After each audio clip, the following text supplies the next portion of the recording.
All right, Dirty Sports, episode 735, live on the YouTube in 5, 4, 3. Welcome to the Dirty Sports Podcast. I am your host, Andy Ruther, coming to you live from Cincinnati, Ohio, with my co-host from Los Angeles, California, Joey No Chill Prano. Hello, Andy. Good morning. Good morning. How goes it in the city of Angels? It's okay. It's good to be back for a few days now. The road, man, when you haven't been on the road for a while, the road kind of wears you down. I was feeling a little sick when I got back. I was feeling a little tired. Yesterday, I hung with our boy Andy Lazarus, Dennis Gubbins, went over to Penmar, played around the golf. Just back to LA, relaxing lifestyle. Is there still a fence up in Penmar? There is still a fence. The homeless are gone. I know, but that is, I want to describe this to people. When I saw it when I was in town, 6 weeks ago, it's wild that they have a mile long fence where the homeless used to encamp by the golf course to prevent them from encamping. Well, there was always a fence there, I think, before and after. I mean, it wasn't just golf course to street. No. I'm not talking about that fence. When I was in town, there was a fence where they were. Oh, but right, to take it all the way out to the street. Yeah. There's like an additional second fence. I don't know if that's still there. Not on the golf course side. Maybe on that other thing where they had them blocked off. Yeah, that's what they do here in LA. They move them to one place. Who knows where they are now? They're ruining somebody else's shit. But I keep tabs. I keep tabs, of course, on Venice. It was such a part of my life. It's sad, man. It really is. Like that's the word I would use to describe it. Just like I was reading the article in the LA Times of what they're proposing, and it's just. I'll tell you something that's wild that I just saw yesterday for the first time because I went down to Abercrombie for the first time forever. The brig is gone. Oh no! Yeah, not that you ever went to the brig. You were anti-Abercrombie. Well, hold on a second. Like 3 feet from your apartment, you're like, I don't go to Abercrombie. Well, I was more in what I called like the grime and grit. I enjoyed the people watching, the craziness of the boardwalk and Pacific Avenue, and Abercrombie was definitely pretty bougie, but I have some fond memories of the brig. In fact, my first full summer in Venice, I met a cougar. I don't know if that's still a term we use, but I met a cougar. They used to do music night on Tuesday music. There was a band that was at Tuesday Music forever. That was so good. They disappeared. I met a lovely lady, and she was like my summer fling, taking me back summer 2008. She was like, I don't know, like 11 or 12 years older than me. And she was fun. And like, we had our thing all summer. I met her at the brig. So for that reason, that was my special place in your heart. Yeah. That was my first summer in Venice. And she was cool. What was her name? I think it was Rachel, but she worked in the industry. I think she was in, editing or producing, but the thing I remember about her, she had a really annoying dog though. The dog would go nuts when we were having sex. And that was very distracting. Didn't like that. You know what's crazy? She lived in Marina del Rey, which is just all been demolished and is now high-rise condos and apartments. Yeah. So where she used to live, again, this is 2008. You wouldn't even recognize. It was basically older apartments and parking lots. Man,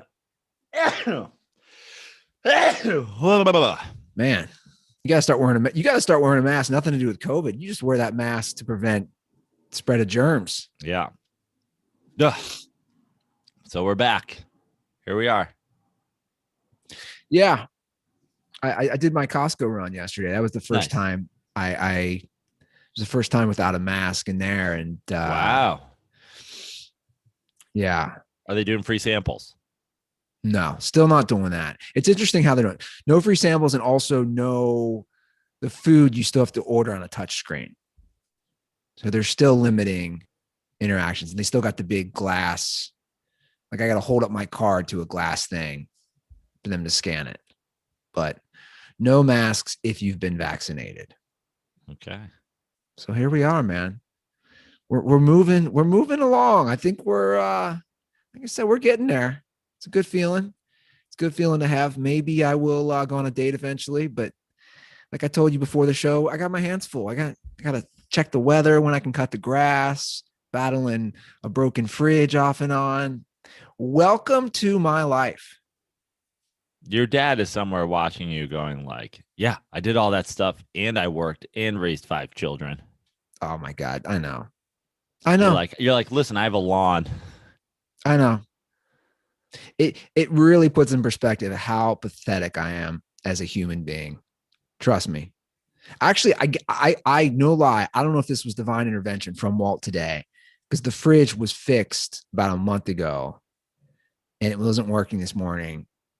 And I just started cooking and I was like, I don't have time for this. I got to do the show and it's going to fuck up my whole day because I just went to Costco last night and I'm not going to let all this food go bad. So I literally said out loud, I said, throw me a bone, Dad. I unplugged the fridge, plugged it back in, and like 5 minutes later, it started kicking on. I'm just saying, I don't know if I know your dad, he'd be like, fuck you, Andy. Figure it out. Yeah, I agree. I totally agree. Well, we have a lot of sports to get to on today's show, and the NBA playoffs are rocking and rolling. And you talked about it last episode. The new guard is coming out strong, Joe. Yeah, absolutely. I mean, I think this is we talked about last episode, but I think this is a combo of a couple things. I think this is generally what happens, and it happens, over the course of usually I would say 2 to 3 seasons. You see a shifting when one generation goes and the next generation kind of slides in, and I feel like it's happened in fast forward combination of the bubble last year, the shortened off season this year, all that stuff. I think just put in the hyperspeed, and now we see. I mean, not that these young stars, not that Donovan Mitchell hasn't had big games in the playoffs already. Not that obviously the Suns aren't led by a veteran in CP3, but when you look around the league right now, it isn't usual. It's usually a little bit more balanced, and then suddenly it kind of flips, and it's almost it's like you're growing your hair out. It's like you don't even notice it kind of happens so slow, but it really does feel like from last year, from a veteran, Heat team with Butler, the LeBron Lakers, like those two guys leading their teams to the finals, to this year where we're left with essentially, the Nets, the Clippers, and the youngins. It's pretty interesting. Yeah. And I think it's pretty enjoyable to watch. Man, the Suns, I'll tell you what, I think that they got the what about the nut boost. That girl, we said it last episode. Well, I think that the Suns have this irrational confidence that has happened in multiple levels. So last year, they make the bubble like end of the season, but they don't make the playoffs. But they dominate in the bubble. Sure. They get this irrational confidence because they win these bubble games that they're a good team.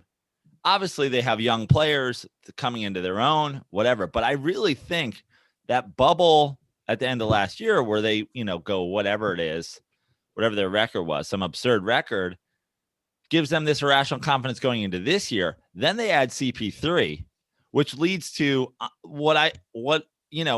no one predicted the Suns as the 2 seed in the West. I think they rolled on an irrational confidence from 10 games in the bubble, added a good player, turned it into a great season. Then, what I said about this Suns-Lakers matchup going into the postseason, I said, listen, everybody's kind of saying, can the Lakers do it? Can the Lakers do it? And I said exactly what I thought was going to happen. Obviously, I was wrong, but I was like, if the Lakers get through the Suns, I think it gives them this confidence. Well, if we can beat this 2 seed, we can beat anybody. What happened, I think, is the reverse, which is the Suns take the irrational confidence of the bubble, the irrational confidence of the 2 seed season. Now they beat the Lakers, hurt or not. They beat the defending champs. They beat LeBron. They've got this. What about the nut? They're catching head from they caught head from the bubble. They caught head from the regular season. They caught head from the fucking first round. Yeah. They're like, it really, last night's game, the 2 games in a row, basically, it really does have, I'm going to say it again, a 2011 Mavs feel where they feel so good about themselves that they're just like, why don't we just beat everybody by 25 points? Yeah. And the energy, I don't know. For me, watching those first 2 games, I just feel an energy not only with their team, with that arena. Oh, yeah. Everybody's amped and everybody's they just happy to have air conditioning. Sure. They come inside, it's 140. They've changed their underwear and they get fucking loud. Yeah, I really do. I just think, like, you guys have bottled water and air conditioning? Yeah, they're playing. They get in there, they have 2 Mick Ultras, and they're immediately wasted because they're fucking dehydrated. Yeah, it's crazy because you're right. They're rolling. And I don't know. Denver obviously played very well without Jamal Murray, but it was brought up on last night's broadcast. Is that finally catching up? Because there's only so much. We saw it with Luka. Now we're seeing it with the Joker. There's only so much one guy can do. You need help. And what I said about the Nuggets. So the thing about Chris Paul, that I mean, Chris Paul's a great player. He's always been a great player.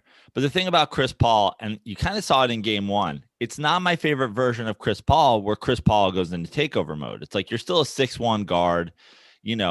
Sometimes when you're feeling yourself, but I've seen plenty of days where Chris Paul dribbles to the elbow and takes an irrational 2-point shot. It's like, even if it goes in, it's just like a reckless thing. Now in game 1, he went into takeover mode for a minute and it was awesome. That being said, what I said I liked about this Nuggets team was the whole thing is run around a facilitator first, the MVP, a guy who's going to find everybody, a guy who can get everybody going. And it's actually, I mean, obviously Chris Paul has been a great facilitator in his career, but last night what did he go? 16. He had 15 assists and no turnovers. That's the stat that's important. Great stat. 15 assists and no turnovers.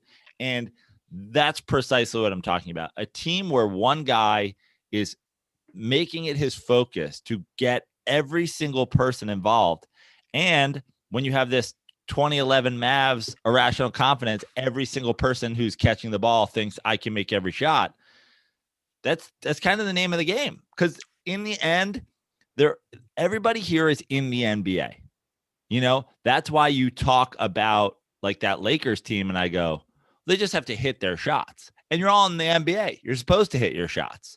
And once kind of everybody gets that feeling like we're in the NBA, we're supposed to hit our shots, and everybody makes 40% of their threes, it's difficult to beat a team like that, no matter who they are. Yeah. I think we're headed towards, which is crazy. A Nets Suns final. Well, no, I was going to say, I think we're headed towards the top 2 seeds in each conference, which I don't think a lot of people saw. Yeah. The top 4 seeds in the NBA, I think, is what's going to be the finals for each conference. But the Suns, I think the Sixers Hawks series is still very much up for grabs. Sure. I agree, but that's my prediction right now. Now, you alluded to it. Joker wins his MVP, and it's pretty remarkable for Jokic to win that. As he's the first ever second round pick. He's the lowest drafted pick. It's awesome to ever become the MVP. It's a amazing story. You gotta love it, and he really does. He really does just dominate the game. Him and Luka are very similar. Obviously, they're both white dudes, from Eastern Europe, and how they dominate. It's crazy to watch because it's not, this is my take. It's not like wow, that dude's insanely athletic. It's it's the skill that they do it with, and they know the foot movement, and they know ball placement, and they know angles, and it's a thing of beauty to watch. And it's tempo. That's something where you go back to Steve Nash, and yes, Steve Nash is a freak athlete by human standards, but by NBA standards, he's not the fastest. He doesn't jump the highest. He doesn't whatever. But where he was always a freak was the soccer style passing, not afraid to pass the ball backwards, not afraid to go past the goal to then change directions. And it's the tempo that these guys use. Like sometimes when you stop and everybody else keeps moving, like good things happen. Like the whole idea in the past of like drive and kick. It was like, that was your idea of a point guard. And these days the ball doesn't have to be facilitated by a point guard, because you can just get the ball to a guy like, for example, Jokic on the high block, and let everything happen around him. And his awareness of just like the, school of fish mentality of how people are all going to move separately but together, and finding the guy who's open, finding the guy who's the most open, finding the guy who's not open but the guy next to him's about to be.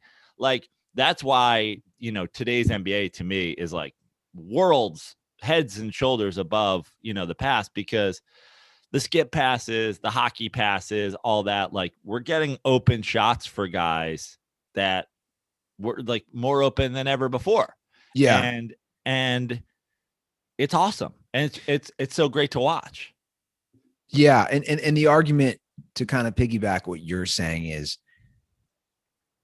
guys aren't more open now than ever before because of a lack of defense. I would argue what you're saying is that the skill level on the skip passes, on the angles, on finding a fluid offense is just better than it's ever been. Yeah. Listen, always in the NBA, like there's always players basically on every single team that if you leave them one-on-one, meaning if you let somebody guard them, but also you're not doing help. Like if you have 5 guys standing on the perimeter, and so you just have one guy in front of you, just about every NBA team has a guy who's like, well, you aren't going to stop me getting around you getting to the basket.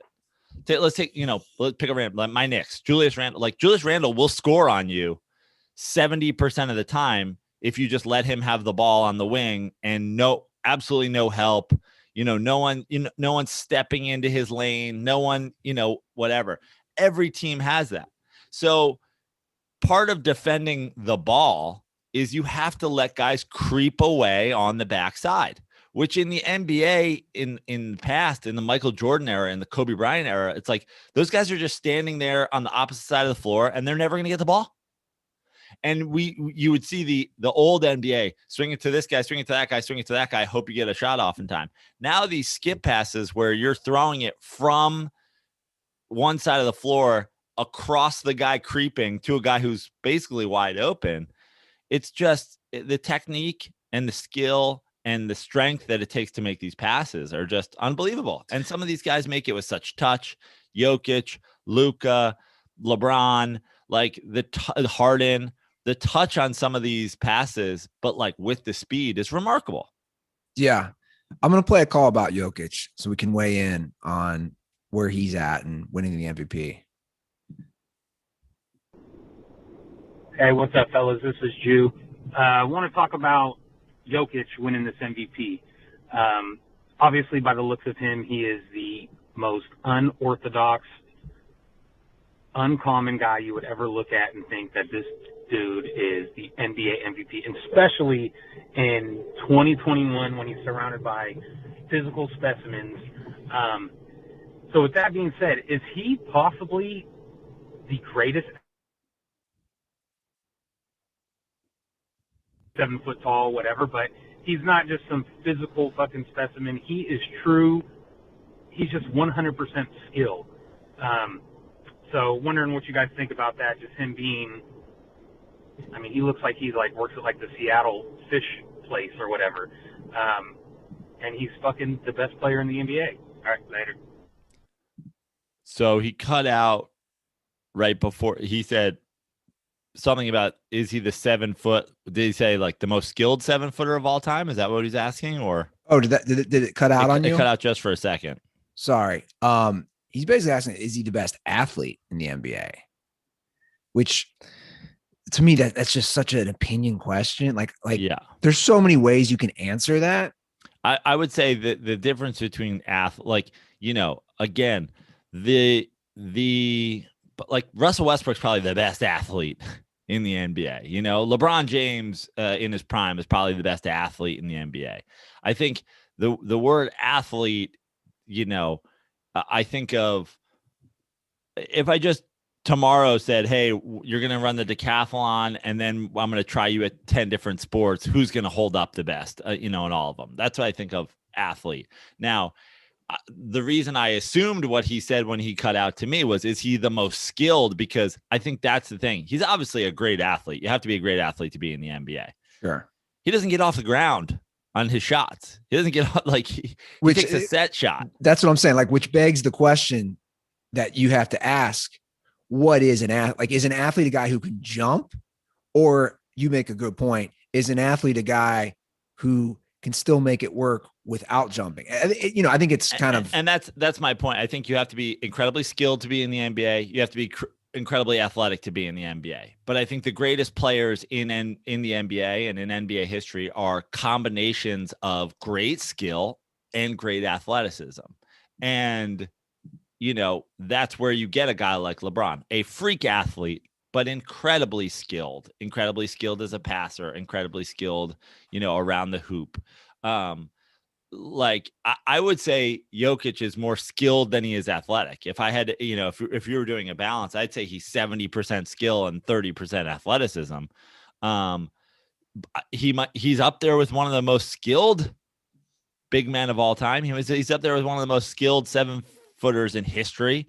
He might be, he's up there with probably, as far as skilled 7-footers ever go. Like, we're talking about Kevin Durant. We're talking about Dirk. Like, there's not a ton of other guys who are his height that are that skilled.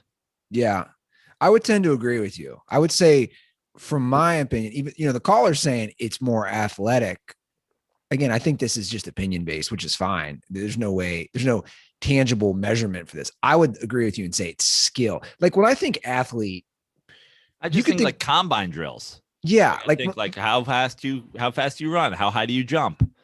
How high you know what I mean? Yeah. Yeah. When I think athlete, I think of guys a lot of times that weren't even that good, but they just say, oh, they were freak athletes. Yeah. Right. And then there's guys who, like you're saying, who are maybe more skilled. Like if you put, that's a great example you're saying. Like, if you put Russell Westbrook and Doncic and, Jokic and some of these guys, and you put them running certain tests, like the 40-yard dash, the vertical jump, the high jump, it's like, he's going to crush them. And I would argue that's just natural athletic ability. And basketball there's a lot of basketball, just like every sport, there's a lot of it that's skill, you know? Deshaun Watson, at 12 years old, was a better athlete than Tom Brady has been for any second that he was on the planet Earth. But Tom Brady's a more skilled quarterback. Why you got to do that? We got to throw a little shade at my boy. I'm just saying, like, I mean, like, there, it's every game, every sport it's a combination of skill and athleticism. Sure. I mean, even you look at golf, right? Everybody would agree golf is probably a 97% skill game. Yeah. But Tiger Woods came along and he was pretty athletic for a golfer. And, you put those two together and you're the greatest golfer of all time or whatever. Yeah. Like, that's kind of the name of the game. And that's where LeBron, That's why LeBron is my GOAT. You know, he's exceptionally athletic and skilled, all in one package. Exactly. Those are the greats. The greats are Aaron Rodgers is another example. Yeah. He's extremely Mahomes. Athletic, and he's extremely Patrick Mahomes. Mike Trout. It's the guys who have it both and display it, and I think it's obvious. I mean, even look at baseball right now. Jacob deGrom is essentially learning his skill on the job, but he has crazy athleticism, learning the skill, winning Cy Youngs while still learning to pitch, getting to the point at 32 or whatever, however old he is, where he's just now figuring out the skill portion of it. Put that on top of his freakish athleticism, and you have the greatest pitcher we've seen in, the last century. Yeah. Well, let's move on to some other series, and we'll stick in the West right now. The Jazz go off in the second half. Donovan Mitchell goes off, I should say. Love it. You got to love it. Speaking of the Mets fan, former Mets, exec son. You love to see it. I'm a Donovan Mitchell fan. I didn't know that. Yeah. His dad is like the head of player development or head of whatever. He's like big in the Mets system, was a ball player. That's why he's a big Mets fan. Tweets about the Mets all the time. Yeah. So I believe they were down 9 or 10, and then he just took over that game, and they won, and now they're up 1-0. And I think we all agree this is going to be a hard-fought series. Rudy Gobert wins the Defensive Player of the Year also, 3rd out of 4 years. He's now just the 4th player ever. That's a fun fact, to win 3. The others are, let's see if I can name them, Dwight Howard, Ben Wallace, and Dikembe Mutombo. So he's, to be honest, he's kind of etching himself in, some history with that. And I think we agree, right? This is going to be a great series. I think this thing's going to go 6 or 7. I think it will. Although, I think the Jazz getting game 1 is huge. We talk about the irrational confidence. I mean, the Clippers come off winning that game 7. They have to play right away. They roll in, I wouldn't have been surprised if they won game 1. Now they certainly had control of it for a while, but I think the Jazz getting game 1 is huge. It gives them the edge on the series going forward. If I had to bet on the series right now, I'd bet on the Jazz simply on that game 1 win. And also, listen, Kawhi played great. Paul George did not play great, but we're still talking about these supposedly superb wing defenders who and also a coach in Ty Lue. I just don't understand how the defensive strategy on Donovan Mitchell is we're going to put one of these guys on him, then they're going to pick from him for him. And and the Jazz literally go, listen, we're going to come up the floor. Whoever Luke Kennard is guarding, we're going to set a pick with his guy on Donovan Mitchell and get Donovan Mitchell on Luke Kennard and let him just torch Luke Kennard. You got to have a better strategy than that. You got to see this coming. You got to see it coming because it happened for an entire half of basketball. Yeah. Where is Kawhi saying, I'm going to guard him and I'm going to go through the pick? We're not switching. I'm the GOAT wing defender. I'm bringing Paul George with me, another great wing defender.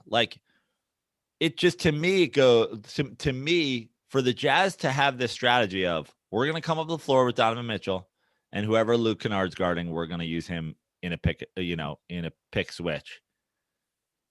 Guys, it didn't I watched that game going the whole world sees this. How does Ty Lue not have a strategy here?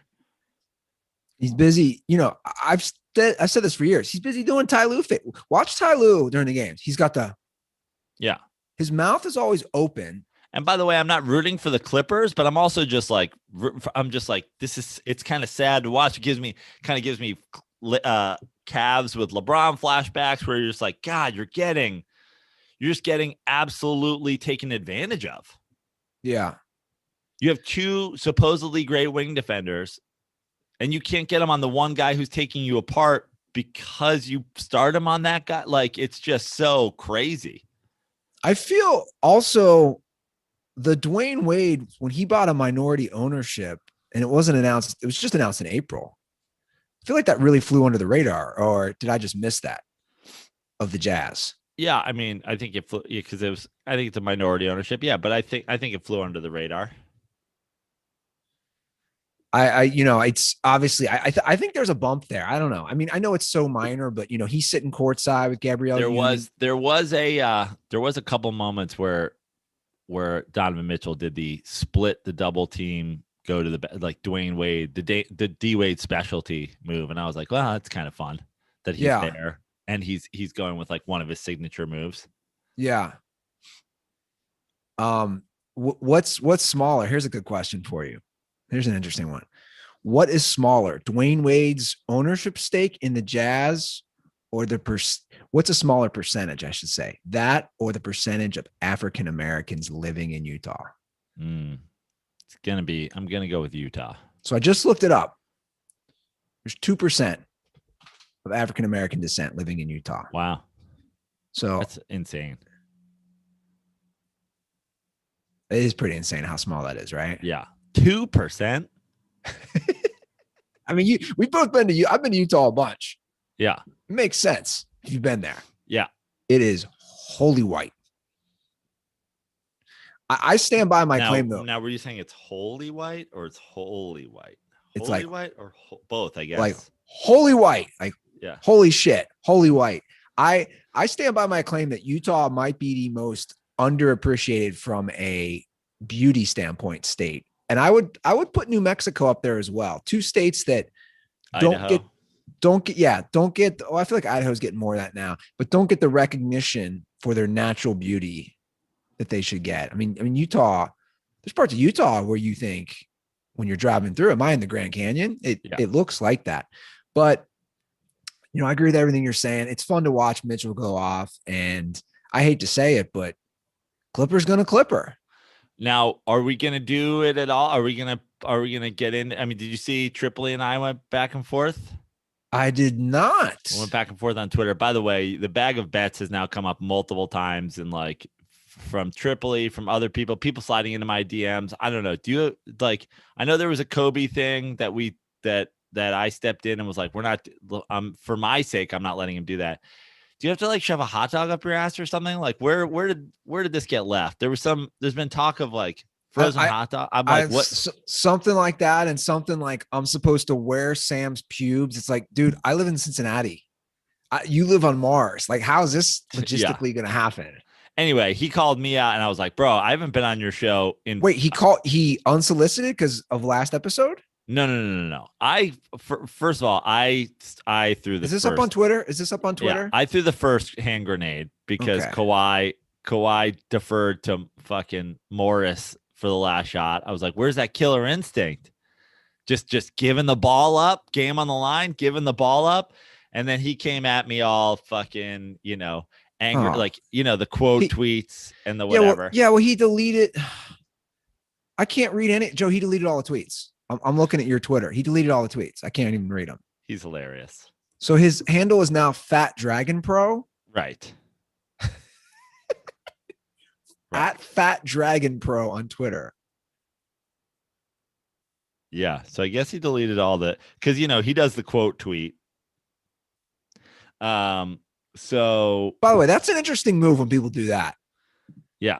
The people who do the quote tweet, they want everybody to see it. He wants the 1,100 people who have followed him to his 30th unsuspended Twitter account to see. But yeah, he's taking shots at Dirty Sports and also saying, when are you guys going to pay the bag of bets? And I said to him, I was like, bro, I haven't been on your show in 5 years since I undressed you about LeBron and Michael and you ran out of the room screaming. So I'm just going to assume you're talking about Andy. But I mean, I went at him because, here's the thing. Again, I'm always about, well, since you guys love to do this before, let's do it. Let's play the game. Let's play the shitty talking head Twitter sports guy for all the Twitter sports guys out there. Kawhi Leonard has the ball, game on the line, one guy on him, gives it up to, whichever one of the fucking Morris brothers is standing in the corner with no time left on the clock. Where's the killer instinct? Where's that fucking killer attitude? Where's the I'm getting a bucket, I'm Kawhi Leonard? And also, do you remember the big argument when we went to thing was like, if LeBron was the man, he'd guard Kevin Durant. Yes. In the NBA Finals. Luke Kennard is guarding Donovan Mitchell. You guys are just letting Donovan Mitchell torch you because neither of your wing defenders will fight through a pick to stop him. And then your so-called, modern GOAT is deferring to one of the Morris brothers at the buzzer. Kawhi can have all the game he wants, but geez, this is where we're at. Yeah. And look, I love Kawhi. This sounds like this is more of just a issue of you calling out Tripoli. Well, and also just people on the internet in general who would, Michael would never, Kawhi's a killer. Kawhi would never do that. LeBron passing. And first of all, LeBron's never once in the history of at least his playoff career had the ball at the buzzer and passed it to somebody fully guarded who then got blocked. He got shit pounded out of bounds. Now, LeBron will start going toward the basket and give it to a wide open Kyle Korver who has a fucking, 20-foot circle around him. All he has to do is hit a wide open empty gym jumper for a game winner. He's not just fucking panic passing to one of the Morris brothers pinned in the corner by the three-time defensive player of the year. I'm a little disappointed.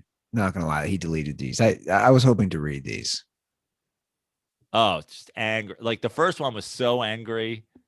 Oh, it was great. And shout out to Jesus who came in with because he was ragging on Dirty Sports. No one cares about Dirty Sports. Dirty Sports is trash. And Jesus was like, so I assume they're going to be having their Rockfin deal soon.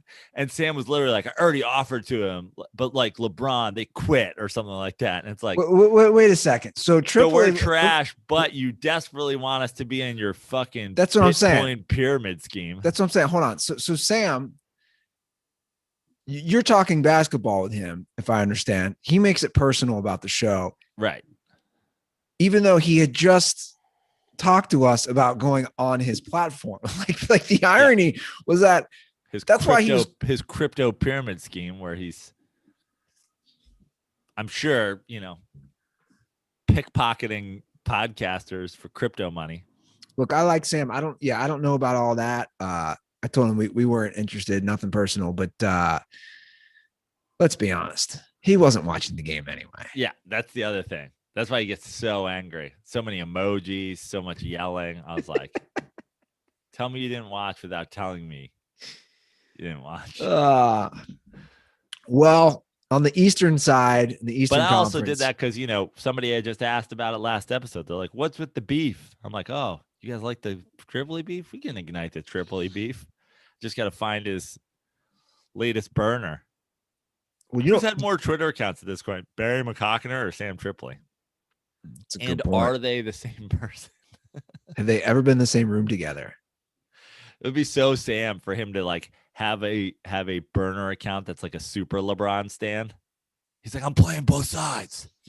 Yeah, dude, I've realized how tough it is now that I'm such an old man. I'm going to be 40 at the end of the year. These Eastern Standard Time games, man. I find these games are great at the end. That game, I'm dozing off. My bedtime right now is about around midnight. I'm dozing off. I'm both on Monday and Tuesday. I'm falling asleep during games. That's to me, that's like the suburban life dad move. You're falling asleep on the couch. The game's on. You want to watch it. It's a good game. So that's my only qualm I have is the time difference. But luckily the East Coast games, I'm not going to have sleep issues with that. But the Bucks, are going to, like I said, the Clippers are going to Clipper. This is playoff Bucks. And I want to pose this question. I was thinking about this. Giannis is a 2-time MVP, Joe. Yeah. Last year, he won the MVP and Defensive Player of the Year. Giannis is great. There's no denying his greatness. But I'm going to ask this question. Is he the man? Because I think you could make an argument that he can't take them at this point. He's not going to be the guy taking them to the finals. He's not, because we've talked about like Luka, and we were both seem to agree last episode. The torch has been passed to Luka, and you even need it with Luka, or you see it with Luka that he needs help. But my point is, it's not like they've surrounded Giannis with dog shit talent. Is he the man?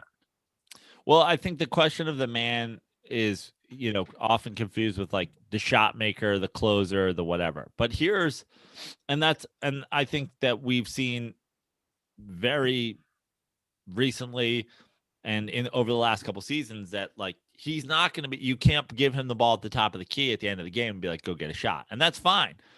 I don't necessarily think your best player has to be your best shot maker. The problem with this Bucks team right now is they're supposed to be, he's the reigning defensive player of the year until yesterday. They're supposed to be a great defensive team. I cannot believe that Harden goes down and they can't stop the Nets. Forget stop the Nets. They can't slow the Nets down. They're getting destroyed. They're getting lit up. And that, I think, is a bigger issue than like this. When that happens to the Nets, when Harden goes down, the Bucks attitude's got to be, let's win this series ugly. Let's stop Kevin Durant. Let's make Kyrie have to beat us. Let's make Kyrie make a bunch of shots. Let's make Kyrie facilitate the offense because he's not great at that. I mean, I old takes exposed myself twice. I thought that was going to be, this is again, to me, I think Budenholzer is kind of embarrassing himself. To me, I think this is more on coaching than anything.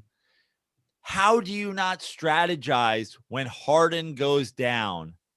Let's make this the ugliest series of all time. Now we have two ISO type of players. Let's just fuck up those guys. And if Joe Harris is going to beat us and all these other guys are going to be fine. Let them. But the idea of not just being like, we are going to clamp Kevin Durant, which, by the way, I know is it's easier said than done. Kevin Durant's probably the greatest shot maker in the history of the game. But to not say, let's put all the focus on making his life miserable and turning this into, okay, Kyrie, run this offense. They have put zero defensive pressure on them. The Nets are running this series. The Nets are deciding the pace. The Nets are deciding everything about this. And I don't have a dog in this fight. Obviously, like it's a win-win for me. You don't want to see the super teams that all sign together. I certainly like Harden's probably my favorite of those three guys. You hate to see Kyrie having success, but also at the same time, listen, my two boys are responsible for, the squad. D'Antoni and his protege are running the whole thing. I root for those guys. I want to see, it all proof that, his offense has been the thing the whole time. The whole league's running it. Like I feel, I feel a great amount of disrespect to my Italian brother that's happened over the years. So you love to see it, but just from a wanting to see good basketball game standpoint, it just seems insane to me. Forget Giannis's ability to take over games. Forget not having another guy that shows up and becomes a scoring guy. Forget that. Forget it. My issue is you're not stopping them. Make this ugly. And they're getting blown out. Yeah. I mean, these games aren't even close. And you brought up coaching. 100% he's fired if they lose this series. And, some would argue, he's getting out coached by a first year. But like we all know, listen, there's a brain trust that's happening on the other sideline. And we all know that. And, I'll fight to the death for my boy. But just like you're supposed to be the defensive team. You're supposed to have one of the defensive guys, the defensive alphas in the league. And you can't stop them defensively. Like, I don't really care that Giannis isn't going for 40 and 12 and 10 every night. You can't be giving up 125 points. Exactly. Yeah. You have to be playing 90-point series. It's the playoffs. You can't be giving up 125 points, especially without James Harden. It really is unexcusable. Now, listen, do they have great skilled offensive players? Yes. Is Harden out? Yes. Do you still have two of the greatest skilled offensive players in the league? Yeah. Do you have a great offensive coaching staff? Yes. Do you have great surrounding players? Yes. But the idea, and I have said it the whole time, I said, I still don't love. Now, I didn't know it would be a Steve Nash, Mike D'Antoni situation, but I didn't love the Kyrie. I would have taken the pair of, Harden and Durant first.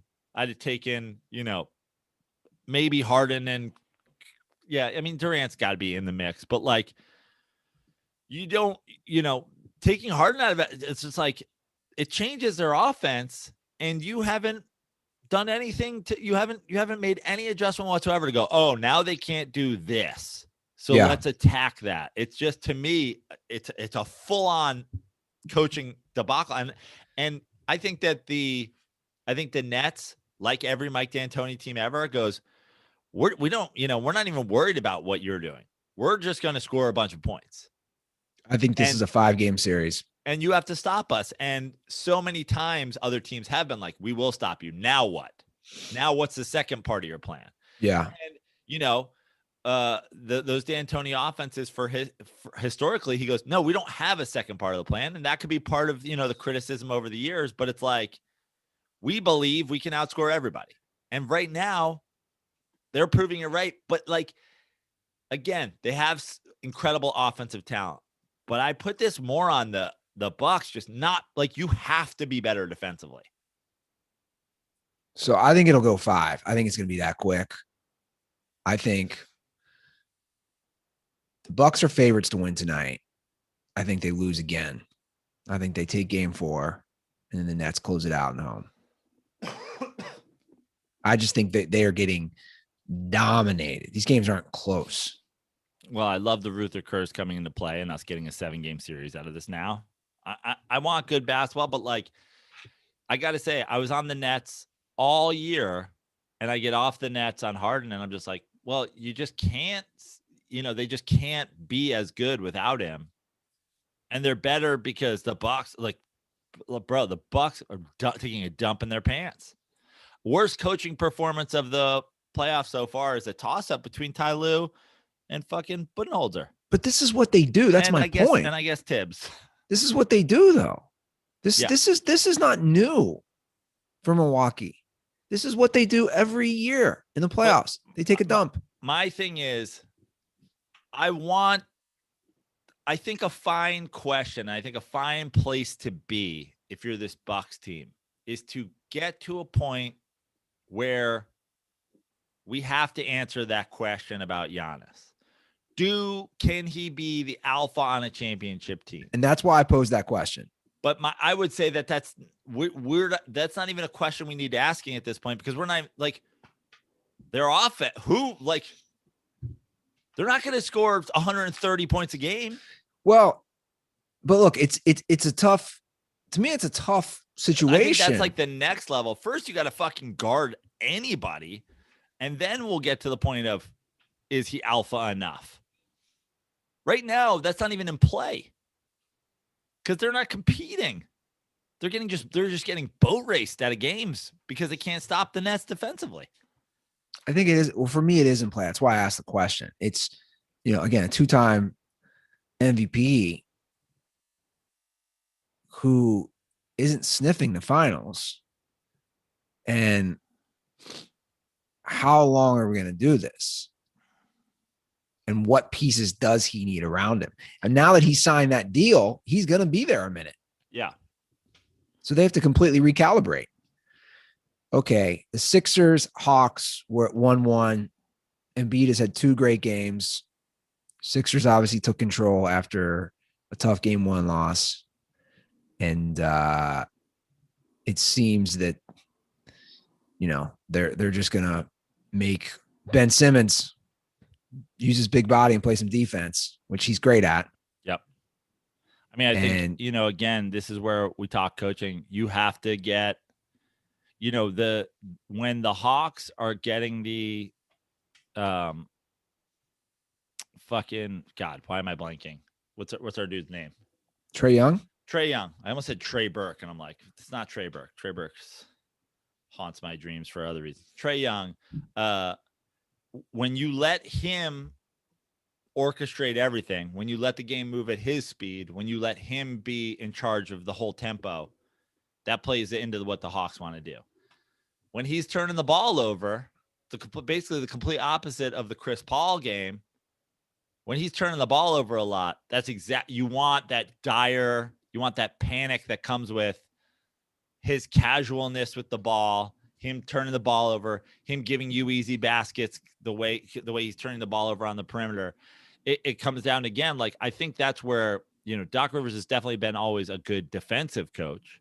I think where Doc Rivers really struggles is in these close games, having a play out of a timeout, having a play down the stretch, winning close games, not losing motivation when you're up big.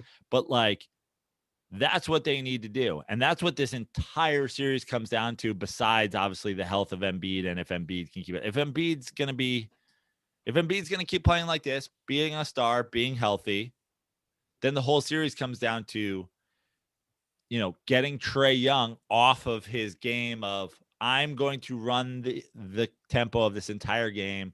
I'm going to run the refs. I'm going to set the tone on the ticky-tack fouls and the stopping and letting guys run into my back and all that. If he's not orchestrating the tempo of the game, the Hawks are in trouble. So that's what this whole series is going to come down to. And I think that there's a better chance of the Sixers doing it than there is of the Hawks figuring that out. But again, the health of Embiid is a huge issue. And I think just, Doc Rivers, kind of outsmarting himself once you get to 3 wins. But I think this is going to be a 7-game series. And I got the Sixers in 7, provided the health is all there. Yeah. Well, what do you think of Ben Simmons at this point? I mean, I think you watch these games and you just say, how is he not? Dude, we do this every year. How is he not developed an offensive game? I mean, he's got an offensive game. He just doesn't have a jump shot. And that this point. But I mean, that's my point. Right. Dude, but listen, 2021 NBA, you need a jump shot. But listen, look how long it took Rondo. Look how long it took Kidd. Rondo was not the number 1 overall pick. I understand. Kidd was up there. Kidd also was drafted in the 90s, man, like mid 90s. Like, this is a different era. I think the thing with Ben Simmons is he's definitely a good NBA player. I'd argue he's a better than good NBA player, but he's not going to be something. He's not going to develop his game in one day. Now, we can talk about why hasn't it developed so far, but like on a day-to-day basis, it's like Ben Simmons is what he is. We might see a leap one off season. We might see a late career, figuring out the jump shot thing. We might see whatever, but like, he's valuable. Sure. And he's a great defender, and he's, great in transition and whatever. Like, he could be the starting point guard on a championship team, but he can't be the best player on a championship team. And, just because he's the number 1 overall pick doesn't necessarily mean that he has to be, but I think it's, people talk about like Lonzo Ball being a bust. Like, Lonzo Ball's pretty good, but he's a bust because he was the number 2. Like Lonzo Ball can't be the best player on a championship team, and he never will be. Yeah. But I'd argue Jason Kidd, was never the best player on a championship team. When he was the best player on a team, they got to the finals, but yeah, I would argue, I'd argue against that. I mean, I would argue Jason Kidd was more valuable. Oh, absolutely. Right. Absolutely. Like, but I'm just saying, especially when he took the Nets to the final. I just look, he's only going to be 25 in July. He's still young, but this is his 4th season starting, minus the 1 injury season. So he's at 4. I just like, dude, how has your game not developed? First of all, I think his game has developed, but I just don't think it's where people think it should be for the number 1 pick. And I would say again, yeah, he's 25. But it's going to take an off-season leap. It's not going to be, he's not going to figure it out tomorrow. Yeah. You know what he needs? You know what he needs to develop his game? But that being said, listen, 4 years in the league, right? With Embiid and him and trust the process and all that. Like, if they're in the Eastern Conference Finals this year, process worked, right? Sure. The number 1 overall picks was worth it, and the Embiid pick was like it all. I got a recommendation for Ben Simmons to develop his game. He needs to develop that jump shot. He needs to get a case of Miller Lite. I agree. And every time he drinks one, he can spread it out, of course, which is what I recommend. And do what you used to do when you had a leg injury, and he crushes the Miller Lite can and he shoots it. Maybe use the back of a door as the backboard, and he works on his jump shot, his left-handed jump shot with a cold, empty Miller Lite can. I'm all for this. I mean, I think we know that, that golden Pilsner, just like running through your bloodstream, getting a little residue on your hands. Yeah. It's going to help. I think Ben Simmons should absolutely that. It's probably, probably on some Australian stuff from being from down under. Yeah. Embrace America. Yeah. Embrace America's finest Pilsner. Yeah. And from my vantage point, I would assume the Sixers fans, they seem like a good group of fans. They embrace the original light beer, Miller Lite, which has been giving great taste to all of us since 1975. Such an easy choice. DirtBalls. So next time you're getting beers with friends, make it Miller time. Luckily, you can pick up some Miller Lite pretty much anywhere they sell beer, or go to MillerLite.com/dirty sports to find delivery options near you. It's Miller time. Celebrate responsibly. Miller Brewing Company, Milwaukee, Wisconsin, 96 calories and 3.2 carbs per 12 ounces. So if you need to get some Miller Lite, no matter where you're located, just pull up your phone, your computer, your iPad, whatever, and just go to MillerLite.com/dirty sports to find delivery options near you. Okay, let's discuss some baseball. Let's do it. And, this is a recurring conversation that we're going to keep having, but I just, there's just, I don't know a sport, and I was thinking about this, of the major sports, baseball, basketball, football, hockey, the 4 major American sports. I don't know a sport where there's this much ongoing questions consistently over decades about the ball that the sport uses. Think about it. Of course, we have questions in football, right, Joe, about was that a catch? And that stupid thing is going on forever, and penalties and illegal hits and review. Deflation. Sure. But that was one incident. I'm saying we have this problem still with baseball, whether the balls were juiced, whether they were tampered by Major League Baseball, whether they're putting humidifiers, whether pitchers were doctoring the balls. You can't name another sport. And here we are. This conversation is not ending. And your boy, Pete Alonso, weighed in on it recently. Did you see this? I did. And now his conspiracy theory, and by the way, you and I seem like guys who are always willing to entertain any conspiracy theories. His conspiracy theory is that they manipulate the ball depending on the free agency of that class, which is a whole other interesting theory.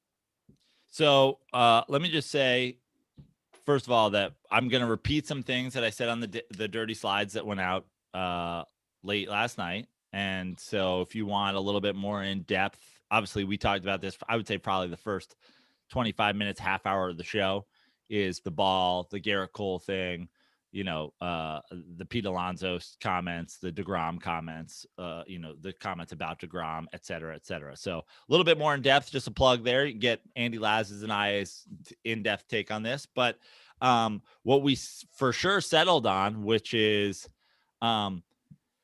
Pete Alonso is a third-year MLB player. And he is presenting this theory as a fact.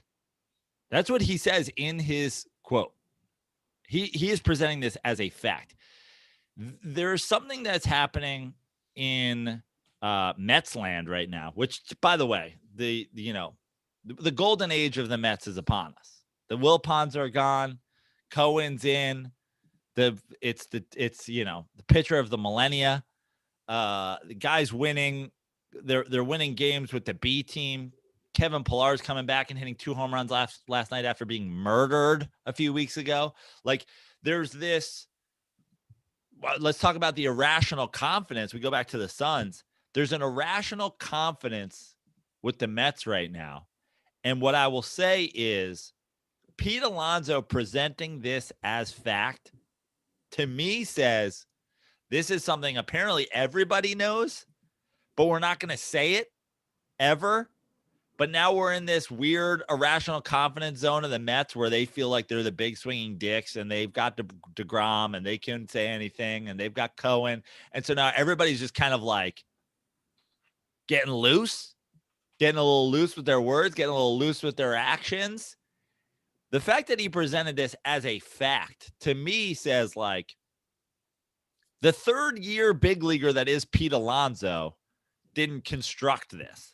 This is something that somebody else has told him and somebody else has been like, look at this.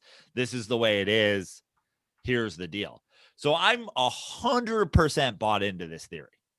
And it fits. I mean, remember a couple years ago, we were talking about the pitchers dominating and it was the seams are higher. They can get more grip. They can get more spin. Yeah. They can get whatever. Then the Verlander year, he's saying the balls are juiced. The idea that it keeps flipping back and forth, dead ball era, juice ball era, steroids, pitching substances, blah, blah, blah. There is for sure, it seems like, if you consider that there's this stability, like the foreign substance thing, at this point, we all have understood. This has been going on for 100 years plus. It's been going on for as long as baseball existed. Guys have been using something to get on their hands and blah, blah. So we're only talking about this now because all the offensive numbers are down. And half of the guys who are top 10 in hitting aren't hitting over 300. So we're talking about it because everybody's trying to look into why is pitching so dominant? Why are the numbers so dominant? Oh, maybe it's this. And Pete Alonso saying, guys, this has been happening the whole time. Even during the juiced ball era, guys were fucking with the ball. So that's not what it is. It's this. It's that this is what Major League Baseball does. Trevor Story and all these other shortstops and these guys are all due for new contracts, and we're trying to protect ownership's pockets. We're going to deaden the ball. We're going to raise the seams. We're going to do whatever. And then the year Verlander and all these guys are due for Doe and Garrett Cole and DeGrom, we're going to fucking juice the ball. Follow the money is the ultimate conspiracy, catchphrase. So I 100% buy into this theory. Well, baseball, that's why I brought up the other sports. It's a constant problem. And it leaves me with the look on my face that I have right now. Just bafflement of why do you allow this to happen year in and year out and decade after decade? This is the equivalent. You wait too long is what they're doing. They're waiting too long. The equivalent to me is taking care of a car, right? There's a reason they say, hey, change your oil. It used to be every 3,000 miles. Now the newer cars, it's about every 5,000, right? Change your oil. These are the standards, for any sort of maintenance on your car. When you buy a new car, or you lease a new car, right? They have guidelines of standards. Now, if you follow those standards, you keep the car in fine shape, i.e. baseball. Now, when you wait till the last minute, then everything else goes haywire. And to me, that's what's happening with baseball, is that they wait with steroids. They let it happen forever. They let the car. Yeah, they don't wait. They promote it. Yeah, they're reckless. They don't take the steps they need to take, and then they act like it's, oh, how the hell did this happen to my car, dude? You let it happen for 20 years, right? Oh, and the thing with pitching right now is the pitchers are getting better. The pitchers are fucking athletes now. It didn't used to. Remember, the joke used to be that there was, baseball players, and then there was pitchers. It was like two separate groups. Jacob deGrom, I tweeted this a couple weeks ago, is probably the best athlete on the Mets. He might be the best. He's probably top 5% of athletes in baseball. He's fast. He can hit. He's a fucking shortstop. He's like, now we have freak athletes pitching, and you're giving them the, all the benefits of the tackified baseball and the mound and the shift and whatever. And now they're dominant. Yeah, no shit, they're dominant. No fucking shit. Now, obviously, I don't know if you're following the comments on deGrom and basically the whole team coming to his defense. Kevin Pillar offering up his salary to check, basically deGrom is pitching clean. But let's take the GOAT and remove him from the situation. You look at a guy like Garrett Cole, Donaldson calls him out. They ask him about it, and he has learned something from the steroid era, which is don't lie. Lying gets you in more trouble than just being like, I took steroids. So he doesn't lie and essentially says, this has been going on generations. Of course I've used that stuff. Of course I have. He says it without saying it, but that's essentially what he says. And we said that last episode before those comments happened. This has been happening forever. Baseball now has an offense problem. It didn't always have an offense problem, even though it always had a pitchers using foreign substances rule, right? So then wherein lies where did the offensive problem start? And that's where we'll go back to, check out Dirty Slides. Laz and I are on the ban the motherfucking shift. Fix umpiring. Then ban the motherfucking shift. Did you see what Nick Castellanos did? No. The other day? Talking about the umps. Oh, yes, I did. It was clearly a ball. Yeah. And he showed him up by straight up walking after he was called out on strikes. But didn't get in trouble, right? Did they fine him? Or, he wasn't ejected for that. He wasn't ejected. It was pretty good acting, making it like, oh, I thought I was walking. Man. Yeah. The umps are out of control. I agree. And the umps aren't making that's fix umpiring and ban the shift. When did this become a thing? Is this the last 5 years? No, this is now everybody has the strike zone on the screen. But when umpires have always fucking sucked. But also, and I will argue this, we talk about pitchers getting better, pitchers being more athletic. Jacob deGrom throwing 100 for entire games. I just don't think 70-year-old Joe West is fucking physically able to call balls and strikes on a 100-mile-an-hour fucking pitch. Bro, you're out of your league.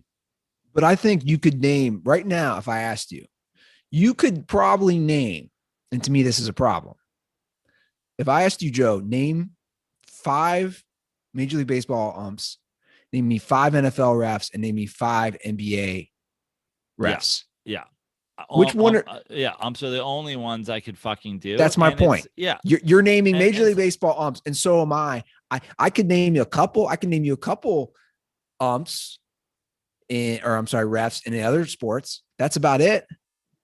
I mean, Ed Hockley was known for being jacked. That's what he was known for. Right. He wasn't known for his bad calls. Right. He was known for being a 65-year-old lawyer who was ripped. Yeah. Yeah, no, absolutely. It's an ump show. It's always been. I mean, you see in all the interactions when anytime anybody's mic'd up, you see guys getting thrown out for absolutely basically it's just, hey, I think you're wrong. It's like, fuck you, you're out of here. It's an ump show. Absolutely. It's one of the major things. Also, like, when in doubt, give the fucking batter a break. We have a like, it's just so crazy to me that baseball's not like that. Baseball tries to fix so many of these things as it happens. They try to put Band-Aids on it, but they never go, hey, guys, stop calling knee-high inside fastballs. It's unhittable. It's unhittable. Jacob deGrom, 100 miles. Jacob deGrom goes out every game and throws fastballs for the first inning.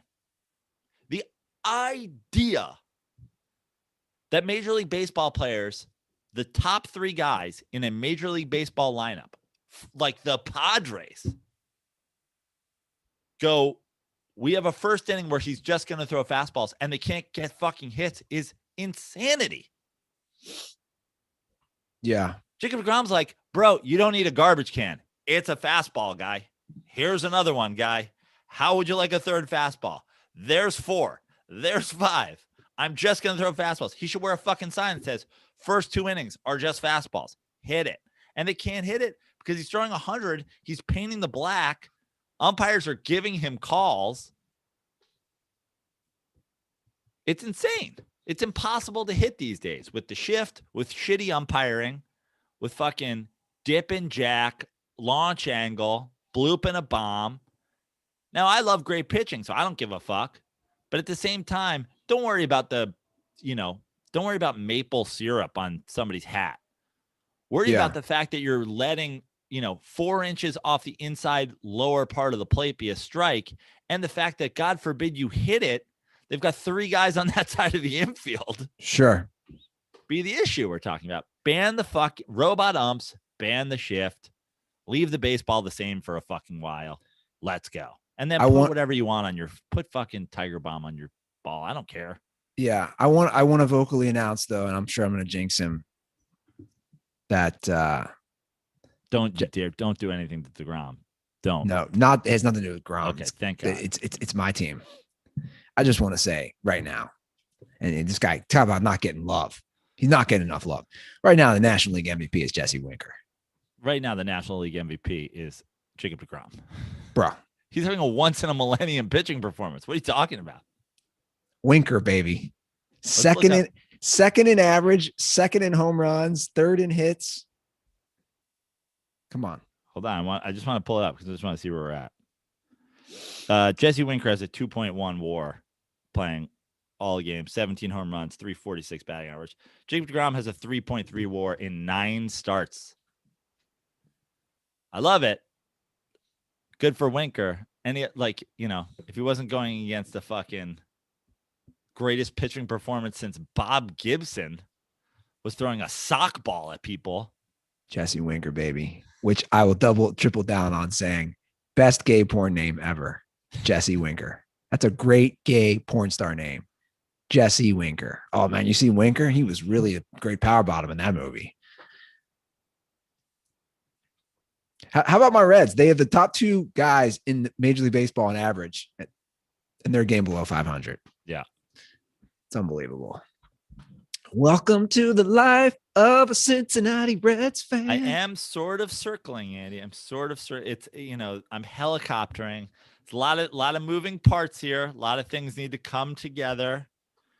But I am circling a potential Mets at Reds visit.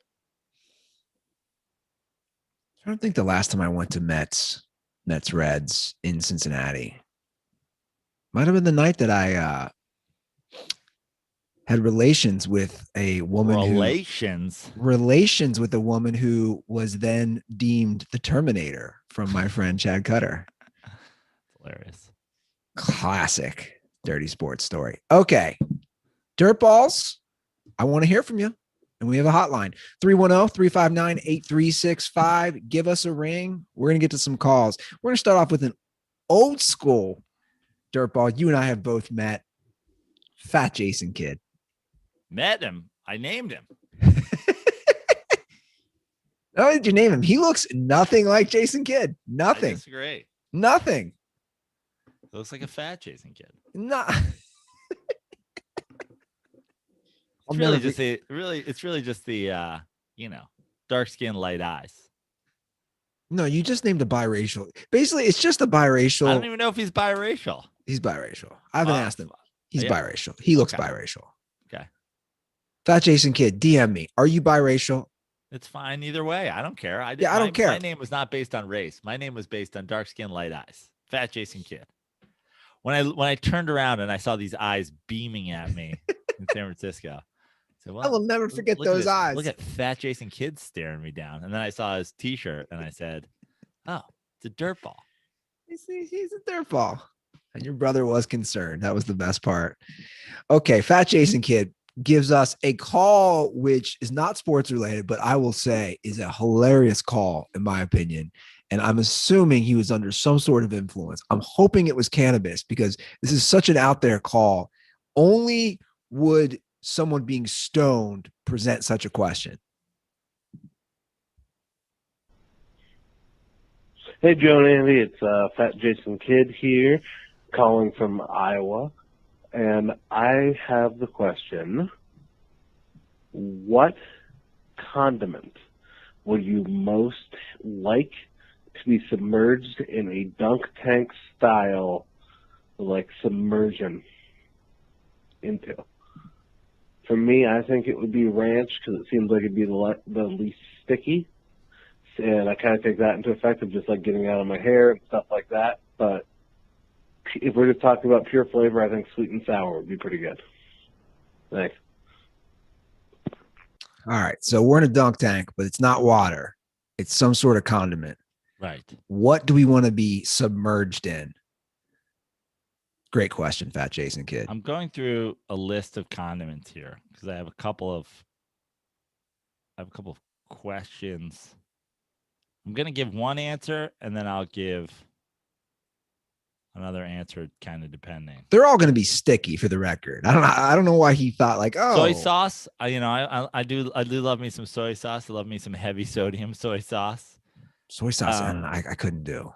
I could do soy sauce. I mean, could I do it? I don't know. I'd probably die. But like, so I don't want anything. I don't want anything that thick, right? Sure. I don't want anything that spicy. I don't want to be in sriracha. That seems weird.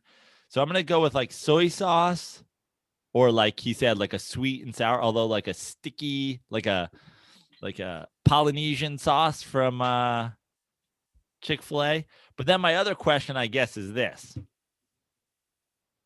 Is pickles a condiment? Like, could I be in pickle juice? Could I be in a vat of pickles? No, I don't. I think you're stretching it.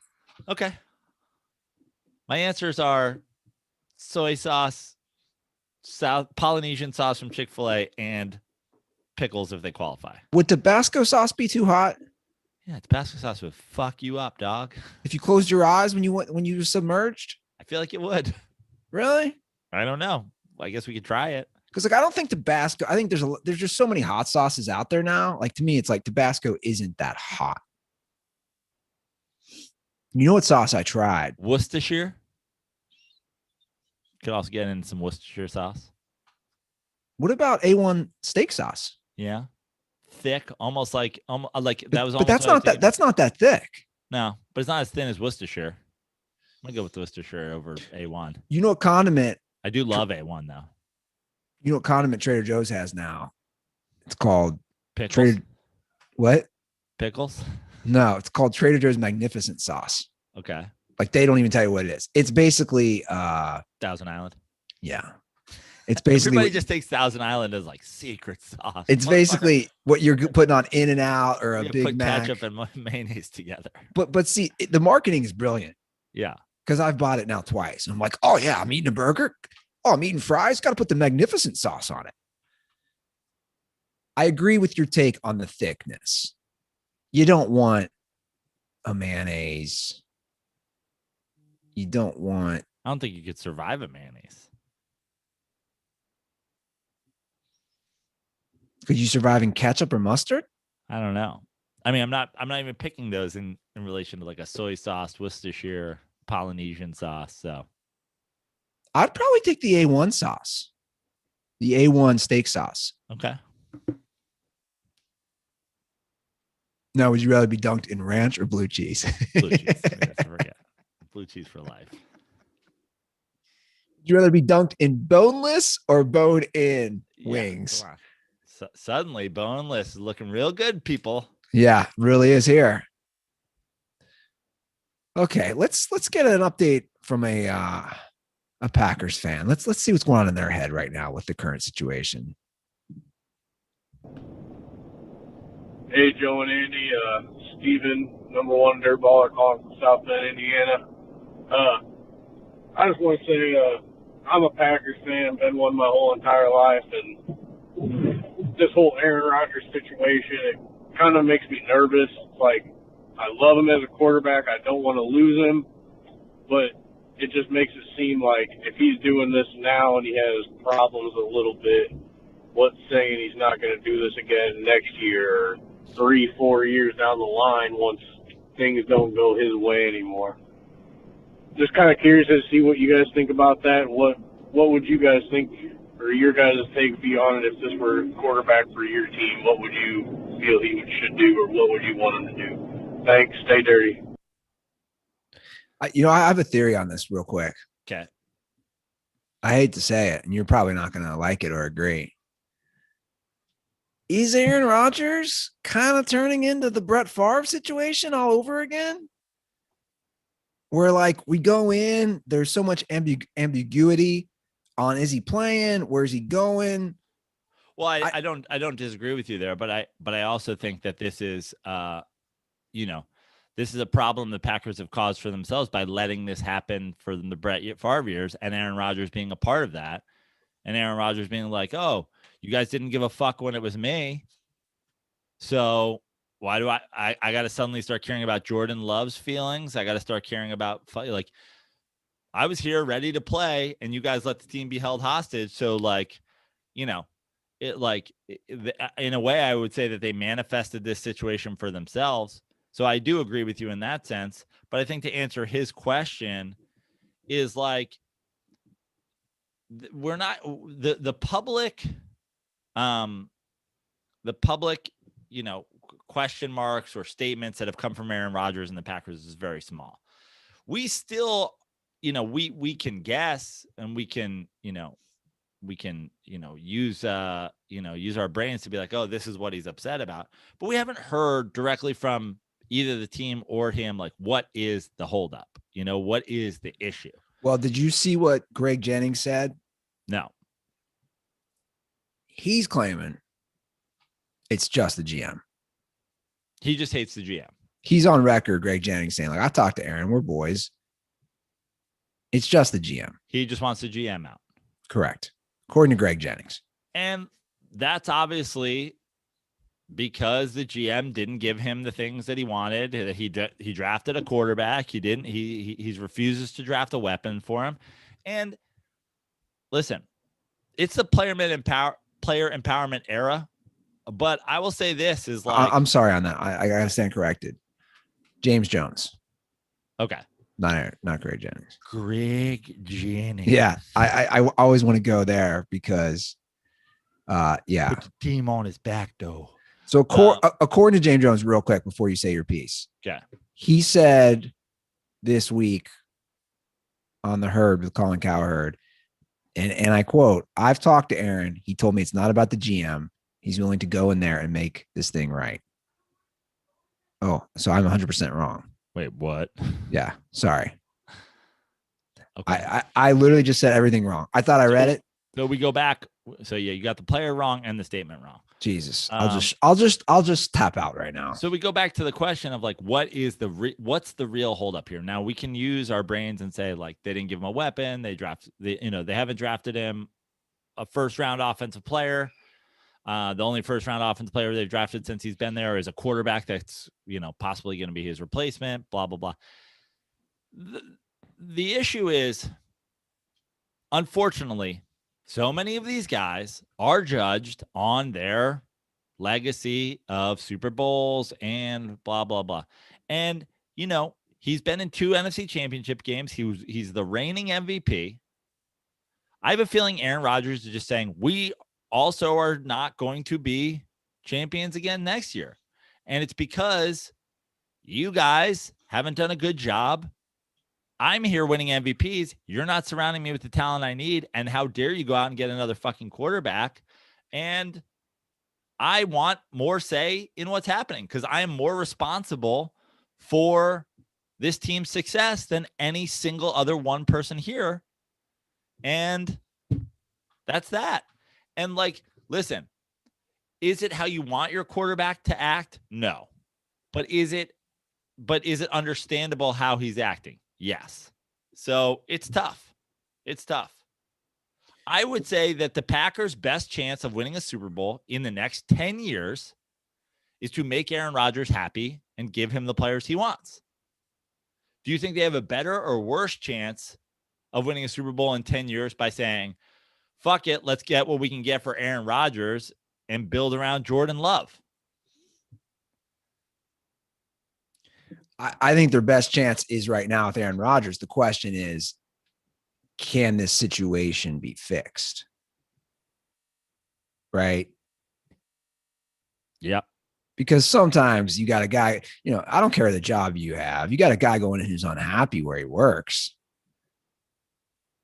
It's not that he can't do it, but it is very hard to put that aside and just play on the field. It is not easy to basically throw everything else out and just say, okay, I hate this place. I hate the GM or I hate the coach or whatever it is. But if that's where he's at, then I feel like that's what we would be hearing. I'm just not going to play for this team anymore. Why wouldn't he just say it? I don't want to be a Packer anymore. Has he said that? He hasn't said that? No. I think he's trying to wrangle control, and I don't disagree with him. And I think that the answer is if he didn't want to be a Packer, yeah, absolutely. I think you should say, I don't think you can. I don't know the rules with that. I don't know whatever. I know the leaks are Deshaun Watson's now saying he wants to be a Bronco and blah, blah, blah. And like, what you can say and what you can't say. It's tough because Aaron Rodgers is just so fucking good. And if you're a Packers fan, you got to know that your window is with Aaron Rodgers, right? Sure. Yeah. You can't just say like, oh, I think, Jordan Love, maybe Jordan Love is the Aaron Rodgers to Brett Favre, and he's going to come in and be just as good. It's like you had one Favre Super Bowl. You have one Rodgers Super Bowl. The idea that Rodgers has the career he's had and has one Super Bowl appearance is crazy. So do what you got to do to give the guy who's pretty much responsible for the last 12 years of success whatever he wants. Or fucking get rid of him. Yeah. The only wrong decision is trying to do what they're doing, which is like not give him control, not give him what he wants, but not let him leave. It's like we're stuck in no man's land. Yeah. So pick a lane. I think the lane is give Aaron Rodgers what he wants and be like, we're all in on your fucking plan for 3 years. What do you want? We missed on Julio Jones. What can we do right now to make you happy? We fucked up. We drafted Jordan Love.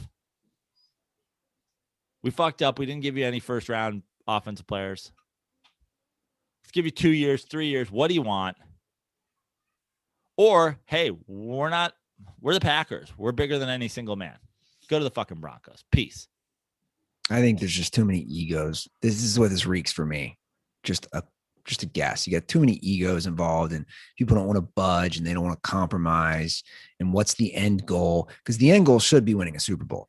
And you've been that close for 2 years now. You're right there. You got the reigning MVP. You're right there. You got to try to make it work. You have to put differences aside or egos. All that has to be thrown to the side if you want to win a Super Bowl, because that's the goal. And that's the only goal of the Packers fans. This is a storied franchise. This is Green Bay. This is Lambeau, Cheeseheads. You have to put that aside if you want to try to win a Super Bowl. And I totally agree with you. Your window, you don't know what you're getting with your next QB. You know what you're getting with Aaron Rodgers. You're getting a shot to win a Super Bowl every year, because he's that good. So you have to try to make this work. Somebody should just point blank say to Aaron, can we make this work? If not, cool. Then we'll go our separate ways. Right. But can we salvage this relationship? Absolutely. All right, let's do one more call. Let's do a quick hitter. This is just a kind of fun one. What's up, guys? It's Joey from Minnesota. I was just listening to episode 730 where Andy said he misses the savage days of poisoning his body with alcohol. And this made me laugh because a few weeks ago I was listening to the newest episode and I accidentally hit that slow down button on Apple Podcasts. It was hilarious. It made you guys sound like Kobe came down from heaven for another shot challenge. But if you want to relive your days on the booze, go listen to yourself on half speed. It's the button in the bottom left corner on Apple Podcasts. Stay dirty. Condoms are for anyone that doesn't listen to my podcast. It's called Joey Hates Everything on Spotify. I love you guys. Bye. Oh, quick plug at the end. I like it. Joey Hates Everything. Everybody give Joey Hates Everything a listen. I like the name. I love the title. A quick plug at the end. I want to clarify. Like, I don't miss out. Like, I don't know what I had said. There's times where like, oh, it'd be nice to get drunk. But like, those are very flirting for me. They're not that often. I've said it before and I'll say it again. Don't worry about it. What's that? Don't worry about it. Keep going. What'd you say? Nothing. Did I misspeak? Yeah, it's all right though. What'd I say? You said very flirting for me. Yeah, like it's is that inappropriately used there? Fleeting? Is that what you meant? Yeah, that's what I meant. Hey, let's bring it back. Ruther, what do we call it? Rutherisms. Rutherisms. Total Rutherism there. Yeah, it's very fleeting for me, not flirting. Thank God for edibles and cannabis. But I couldn't handle booze, so it was listen to yourself on 1/2 speed. It was for the better. I am, speaking of edibles, I'm putting a crew together for that Dead and Company. Yeah, bro. And I love that it's on Saturday, 9/11. Yeah, bro. I mean, can you ask for anything more? And you know I'm wearing the tie-dye Bill Walton shirt to that concert. You have to. And you should also wear a gigantic, like 3-foot tall Uncle Sam hat. You know, just get the full 9/11 America vibes. What? Talk about a combo. Yeah. The Uncle Sam hat and a tie-dye shirt. I was telling a buddy about it, and I was like, you want to go? And he's like, yeah, I'm not the biggest Grateful Dead. But he goes, you know what's great about them? You don't have to be. Those concerts are great. We'll just get all stoned. Like, that's just an experience. Good little people watching. And he's like, how much are tickets? I go, bro, we're sitting in the lawn. Like we're not, because it's that type of venue. It's outdoor. I go, we're not doing the first few thousand seats that are seats. I want to be with the people, man. So if you have a call or question, 310-359-8365. And also, if you had a call and I didn't play it, most likely Joe and I have already discussed it. I just want people to know that I'm not like purposely not including you, but we've done this show so many times that like, we'll get, you know this, Joe, like I'll text you a lot of times. How did you guys meet? What's your like best sports your top event? 5 rappers. Yeah, best sports Who's event. your all-time baseball lineup? Worst sports event, best sports event. Like those type of questions, we have done many times. So that's why I like the uniqueness of Fat Jason Kidd's question. No one's ever asked us what condiment would be submerged in a dunk tank. That's it from my end. What about you? New Dirty Slides is out. Like I said, we go in depth on the pitcher thing. We talk a lot of different stuff. So check out the New Dirty Slides. I am on all social media at Joe Prano, except for Twitter. I'm at Fix Your Life. A couple shows coming up here in LA. Potential New York trip on the horizon in July. Keep your eye out for those dates. And Andy, I'm not even going to talk about the where and the when, but I told you before the show, I'm circling, I'm hovering a potentially dropping a DirtBall meetup idea on you. Yeah, you are on the gang. So if you've been asking about DirtBall meetup, keep your fall open. I got some ideas, floating something. Could be one of the best ones yet, but it's too early to pull the trigger on getting you guys rallied around it. Yeah, I might need to get my passport for this one. Or will I? All right, guys, that's the show. You actually can follow me if you want on anything, Andy Ruther. I could not tell you last time I actually tried to plug my social media because I'm like, whatevs. Yeah. Rate, review on iTunes. Drop me an email if you don't have Twitter or Instagram to leave your handle. AndyRuther45@gmail.com. Okay, that is the show. Enjoy your weekend.